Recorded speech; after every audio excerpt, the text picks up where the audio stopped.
ஆசிரியர்களின் வாழ்வாதார கோரிக்கையான சிபிஎஸ்ஐ ரத்து செய்துவிட்டு பழைய பென்ஷன் திட்டத்தை கொண்டு வர வேண்டும். அறிஞர் அண்ணா காலத்தில் அறிவிக்கப்பட்ட உயர்கல்வி ஊக்க ஊதிய உயர்வை மீண்டும் வழங்க வேண்டும்.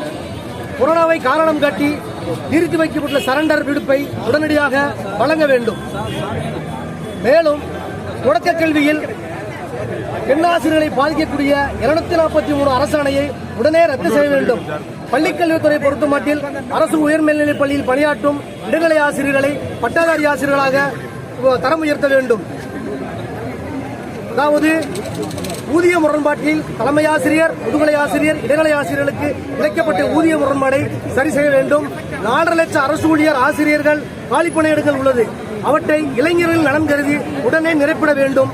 மேலும் சிறப்பு காலமுறை ஊதியத்தில் பணிபுரியும் அரசு ஊழியர் ஆசிரியர்களை உடனடியாக காலமுறை ஊதியத்திற்கு கொண்டு வர வேண்டும் என இந்த உண்ணாவிரதத்தின் மூலமாக தமிழக அரசை கேட்டுக்கொள்கிறோம். இதுவரை கண்டுகொள்ளாத தமிழக அரசு இன்னும் கண்டுகொள்ளவில்லை என்றால் 30ஆம் தேதி மாநில ஒருங்கிணைப்பாளர் ஒன்று கூடி இதைவிட விகரசான போராட்டத்தை கையில் எடுப்போம் என்று இந்த உண்ணாவிரத்தின் வாயிலாக தெரிவித்துக் கொள்கிறேன். சங்கர் மாநில ஒருங்கிணைப்பாளர் ஜாக்டோஜி.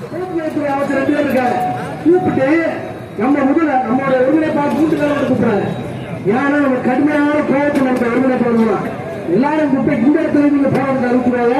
இந்த தலைமைக்கு கட்டுப்படுவாங்க. நம்ம எப்பவுமே தலைமைக்கு கட்டுப்படக்கூடிய இயக்கம் தான் சேட்டர்ஜி. தலைமைக்கு கட்டுப்படுவாங்க அவங்க கூப்பிட்டாங்க. நம்ம தலைமை கூண்டு சொல்ல போனாங்க.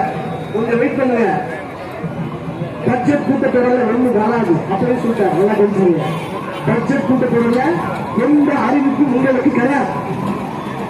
அதனால நீங்க எமோஷன் ஆயிடாதீங்க. அப்புறம் 110 முதல்வர் வரும் ஏதாவது அறிவிப்பார். அதையும் நீங்க அசுரன்ஸா சொல்லுற கேரக்ட அது இருந்தாலும் இருக்கலாம் என்று எங்களுக்கு ஒரு ஐதீகம். நாங்களும் அதை சொல்ல சொல்றோம் அப்படின்னு கேட்டாங்க. நம்ம எப்படி கடந்த காலத்துல 4 ஆண்டு காலம் உருவாடு போச்சு. ஒரு கோரிக்கை கூட நிறைவேறல. தொடர்ச்சியா நமக்கு இருக்கிற ஏதாவது உரிமைகளை புரியாமல் பார்த்துட்டு இருக்காங்க. இந்த காலகட்டத்தில் அவங்க சொல்றது எப்படி நம்புறது? ரைட்டு, நன்றி, வணக்கம். நீங்க உங்களுடைய ஸ்டாண்ட சொல்லிட்டீங்க. எங்களுடைய முடிவை ஒருங்கிணைப்பாளர்களை கூட்டத்தை கூட்டி நாங்க சொல்றது வெளியே வந்து முதலாக பேச்சுவார்த்தைக்கு பிறகு ஒரு அறிக்கை விட்டு மறியல் போராட்டம் என்பதை ஆர்ப்பாட்டமாக உருவத்தட்ட மாற்றம். மறியல் அன்னைக்கு விட்டு அவங்க தோழர்கள் பெண்ணாசிரியர்கள், ஆணாசிரியர்கள், நிறைய தோழர்கள், ஆசிரியர்கள் என்ன பண்றாங்கன்னா மறியல் போட்டு சொல்லி செஞ்சிருப்போம். தோழர்களை கடந்த கால வரலாறு போட்டி மீறி போராட்டத்தை நடத்தி 7வது பேச்சு வரணும். அவங்களுக்கு தெரியும். நம்ம இந்த இதெல்லாம் கவனித்த சொல்ல மறியல் போராட்டம் ஆர்ப்பாட்டமாக மாறும் சொல்லி 25ஆம் தேதி தமிழகம் முழுவதும் 4 லட்சம் அரசு ஊழியர் ஆசிரியர்கள் திறனாக கலந்து கொண்டு தங்களது எதிர்ப்பை திமுக அரசுக்கு காட்டுவார்கள். இது அரசு மீது ஒரு வைப்ரஸ் ஆயிடுச்சு. ஆனால் முடிச்சுட்டாங்க. அன்னைக்கு காலையில அன்று காலையில் எல்லா பத்திரிகையும் என்ன போட்டிருக்கு? போராட்டம், உண்ணாவிரதம், ஆர்ப்பாட்டம், பொதுமக்களை இடைஞ்சல்படுத்தக்கூடிய அனைத்து போராட்டங்களுக்கும் தடை, நீதிமன்ற உத்தரவு. தலைப்புச் செய்தி எல்லா பத்திரிகை நண்பர்கள் நமக்கு சாதகமாக போட மாட்டாங்க. நமக்கு சாதகம் அதை பாஸ் பண்றதுல நம்பர் 1 பத்திரிகையாளர் நாட்டினுடைய முதுகெலும்பு.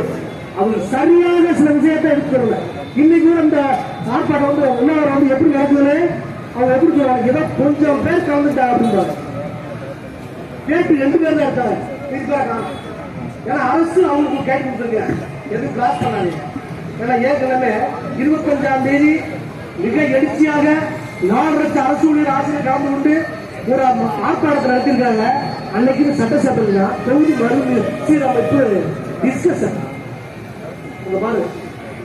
அங்க நம்மளை பத்தி சில எதிர்கட்சி நமக்கு முன்னாடி நம்ம ஆண்டாங்க. அவங்க எதிர்கட்சிக்காக சில டிமாண்ட் கொடுக்குறாங்க. நீங்க அரசு ஆசிரியர் அதை செய்ய சொல்லி இதை செய்ய சொல்லி ஒண்ணு செய்யலையே அந்த வாக்குவாதம் நடக்குது. இந்த செய்தியை அப்படியே மூடிவிட்டு அதை பப்ளிஷ் பண்ணாங்க இங்க சட்டசபையில. ஆனா நம்மளுடைய ஊடக நண்பர்கள் எல்லா பேப்பரையும் தடையும் போட்டாங்க. அடுத்த நாள் மறுநாள் 26ஆம் தேதி 25ஆம் தேதி நம்மளுடைய ஆர்ப்பாட்டம் நடந்துச்சு. 26ஆம் தேதி தலைப்பு செய்தி தமிழகம் முழுவதும் ஜாக்டோஜியை எழுச்சியான ஆர்ப்பாட்டம் என்று தலைப்பு செய்தியை மாற்றக்கூடிய திறமை வல்லமை பெற்றவர்கள் ஜாக்டோஜி. அது எல்லாரும் தெரிஞ்சுது. தலைப்பு செய்தியே மாற்றிட்டான். அப்ப ஒரு புரியும் நினைக்கிறேன்.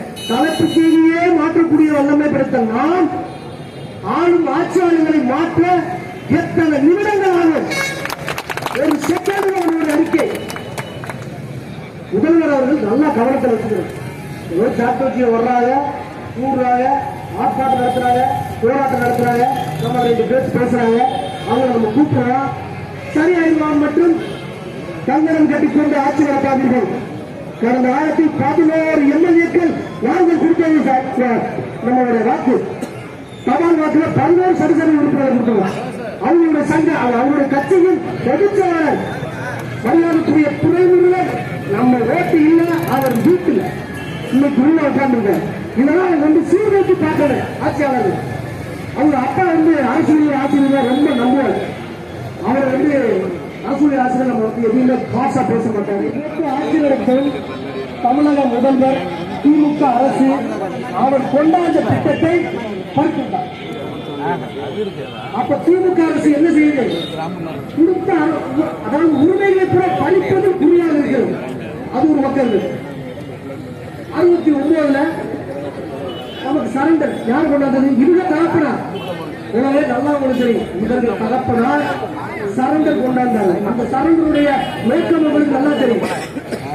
அரசு ஊழியர் ஆசிரியர்கள் கை சுத்தமானவர்கள், ஊதியத்தை தவிர வேறொன்றும் அறிய அந்த ஊதியத்தில் அவர்கள் பிழைப்பதற்கு கடினம். அந்த அவங்களுக்கு சௌரியத்திற்கு போல் பொங்கலா தீபாவளியா எது அவங்களுக்கு சௌரியமோ 15 நாட்களை ஊதியமாக பெற்றுக்கொள்ளலாம் என்று ஒரு சான்றாக கொடுத்தார். அதை கொரோனாவை காரணம் காட்டி படிக்கிறது. சரி படிச்சுட்டு நாமளே நம்மளுக்கு எத்தனையோ மக்கள் இருக்கிறாங்க. ஒரு 14 நாள் கொடுக்கும் தற்காலிக நாள் வச்சு அதை கொடுக்கும். அது நிரந்தரமாக முடக்கப்படுது. இந்தியாவிலே அனைத்து மாநிலத்திலும் இல்லாத ஒரு சிறப்பு முதல்வர் கருணாநிதி அந்த காலத்தில் பண்ணியிருக்காரு. இதெல்லாம் சரண்டர் எந்த மாநிலத்தில் இல்ல. சரண்டர்ங்கிறது தமிழகத்தில் மட்டும்தான். இவர்களை நீங்க ஏமாத்துறதுக்கு ஒரு நாடகம் போடுறீங்கன்னா நாங்க உங்களை ஏமாத்துறதுக்கு என்னென்ன நாடகம் போடுவோம். நிறைய நாடகம் தான் தெரியும். நாடகத்திலேயே கை வந்தது ஒரு ஆட்சியாளர்களே 2003 அப்படி என்னது வாட்ஸ்அப் பண்ணல. அப்ப நம்ம அதுக்கான எப்படி முயற்சி பண்ணிருப்போம். இப்ப நீங்க உட்கார்ந்து இருக்கிறதுக்கு எவ்வளவு முயற்சி பண்ணிருப்போம். உங்க கட்சிக்காரங்க எவ்வளவு அதாவது தரப்புற பண்ணாங்க எனக்கு தெரியாது. அது கவனிக்கக்கூடிய அவசியமே எனக்கு இல்லை. நாட்டோச்சிய உறுப்பினர்கள் ஆசிரியர் உறுப்பினர் அத்தனை பேரும் வெவ்வேறு மாவட்ட செயலராக உங்களை அறிவியல் அமர்த்த நாங்கள் பார்ப்போம். ஆனா நீங்க எங்களையே ஏமாத்த பாக்குறீங்க. அப்போ உங்களை ஏமாற்றக்கூடிய காலம் வெகு தொலைவில் இல்ல, கிட்டத்தில் இருக்கு. அதனால முதல்வர் அவர்கள் நல்லா அவங்க யோசனை பண்ணி செய்யணும். அரசு ஊழியர் ஆசிரியர்கள் மிகப்பெரிய அவர் எதிர்த்து போறாங்க. இப்ப நம்ம 13ஆம் தேதி இப்ப நடந்து 16ஆம் தேதி ஒருங்கிணைப்பாளர் கூட்டம் 13ஆம் தேதி 10 மணிக்கு கவுன்சிலர் 10 மணிக்கு ஒருங்கிணைப்பாளருடன் முதல்வர் பேச்சுவார்த்தை. எப்படி போறீங்க? 3 மணி 13ஆம் தேதி 3 மணிக்கு 32 ஒருங்கிணைப்பாளருடன் முதல்வர் பேச்சுவார்த்தை. முதல்வர் புறப்பட்டு வரணும். கொஞ்சமான நாட்டிக்கு போய் நீங்க உட்கார்ந்து நமக்கு கால டைம்ல 12 நேரம் ஆகுது. 32 ஒருங்கிணைப்பாளர்கள் 18 பேர் அந்த மாதிரி உள்ள சூழ்நிலை இருக்காங்க. அப்ப அருகில் உள்ள ஒருங்கிணைப்பாளர்கள் போகலாம். அவர்களுக்கு என்னன்னா தொலைதூரத்தில் வரக்கூடிய ஒருங்கிணைப்பாளர்கள் அவர்களை கன்வின்ஸ் பண்ண முடியாது. கிட்டத்தில் ஒருங்கிணைப்பாளர் பேசி நம்ம கன்வின்ஸ் பண்ணி அவங்களை கூப்பிட்டு நம்மளுக்கு தொடர்பு வந்தாங்க.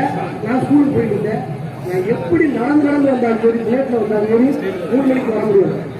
இல்ல நான் வந்துதான் ஆகணும்னா 10 நிமிஷம் கோரிக்கை நிறைவேற்ற முதல்வர் கையெழுத்து போட்டாருன்னா நடந்து ஓடி கூட விடுவேன். எதுக்கு நடக்க போறது? அதனால முதல்வர் சொல்றதால போராட்டம் இருக்க போறதில்ல. இருக்கக்கூடிய ஒருங்கிணைப்பாளர்கள் செல்லுங்க.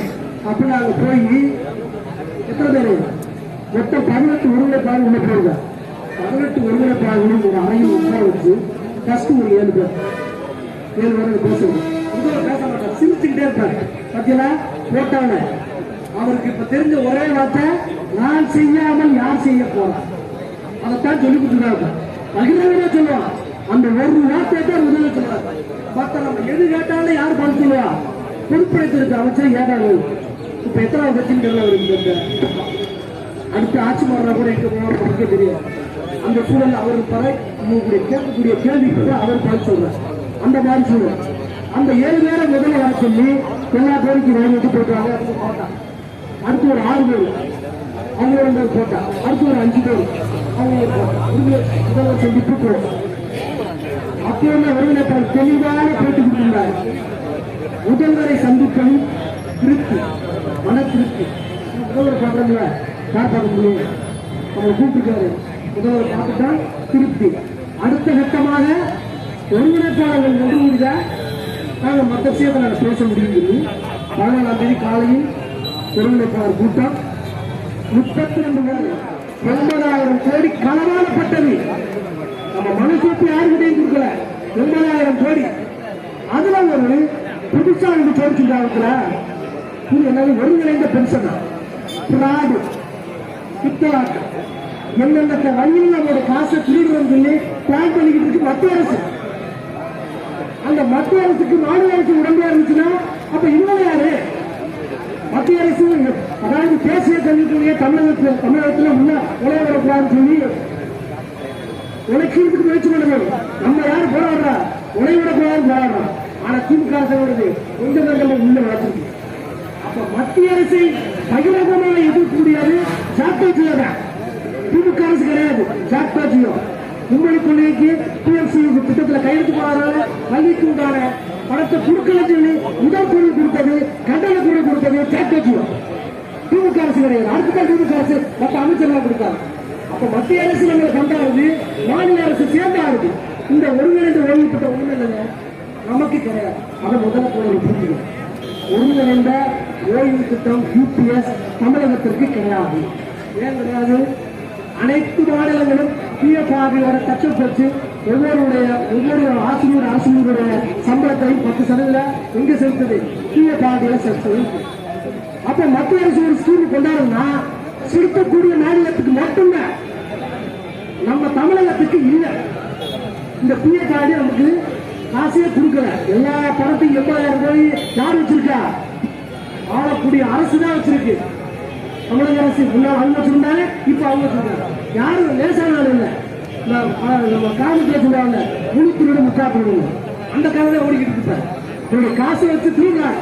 அதை நம்ம கொடுக்கறதுக்கு இவங்களுக்கு ஏன் இவ்வளவு சுணக்கம் என்பது தெரியவில்லை. நமக்கு யூபிஎஸ் திட்டம் கிடையாது. அந்த யூபிஎஸ் திட்டத்தை கலந்த அரசுக்கு பரிசீலனை பண்ணி சூழ்ந்தாய்வு பண்றதுக்கு ஒரு டீம் போட்டுருக்காங்க. இல்லாத ஊருக்கு வழிகாட்டு சிபிஎஸ் படிக்க போறதுக்கு இல்லை முடிவு சிபிஎஸ் கொண்டாடுறதுக்கு ஏன் கருமாற்றம் தெரியும். அதுல யூபிஎஸ் ஆராய்வுக்கு என்ன குழுவே நமக்கு வேண்டாம் நம்மளோட கருத்து. குழு தேவையில்லை. மிக எழுச்சியான போராட்டம். அதாவது பெண்ணாசிரியர் புரட்சி என்பது ஆண்கள் மட்டும் ஒன்று கூடிய புரட்சி அல்ல. புரட்சி என்பது ஆண்கள் சார்ந்த மட்டுமல்ல, பெண்களும் புரட்சியில் பங்கு வருவதே உண்மையான புரட்சி என்பார் பிடல் காஸ்ட்ரோ. அந்த வகையில் இங்க பெண்ணாசிரியர்கள் அதிகப்படியில கலந்துட்டார். இன்னும் நிக்க முடியாம அந்த பக்கத்துல எங்க நிக்கிறோம். உடனே இந்த ஒருங்கிணைப்பாளர்கள் ஒரு அருமையான ஏற்பாடு பண்ணிருக்கீங்க. அதை கொஞ்சம் எக்ஸ்டெண்ட் பண்ணி, ஏன்னா அளவு மாற்றம் தான் குறைமாற்றத்தை ஏற்படுத்தாங்க. ஆசிரியர் கிடைத்தால் எவ்வளவு ஆளாலும் ஆக்கலாம். அந்த அடிப்படையிலே ஆசிரியர் அரசு ஊழியர்களை வஞ்சிக்காமல் 10 அம்ச கோரிக்கையை உடனடியாக பரிசீலனை செய்து வரும் நாளங்கள், அதாவது அடுத்த கட்ட போராட்டத்தை நாங்கள் அறிவிக்கும் முன் உங்களுக்கு 10 அம்ச கோரிக்கை நிறைவேற்றுங்கள் என்று எண்ணுகிறேன். நிறைவேற்ற மறுப்பாயான நீங்கள் உங்களை எதிர்த்து தமிழ்நாடு முழுவதும் சாக்கச்சுவோ மிக எழுச்சியான போராட்டத்தையும் வன்மையான கண்டனத்தையும் பதிவு செய்யும் என்று எச்சரித்து விடைபெறுகிறேன். நன்றி.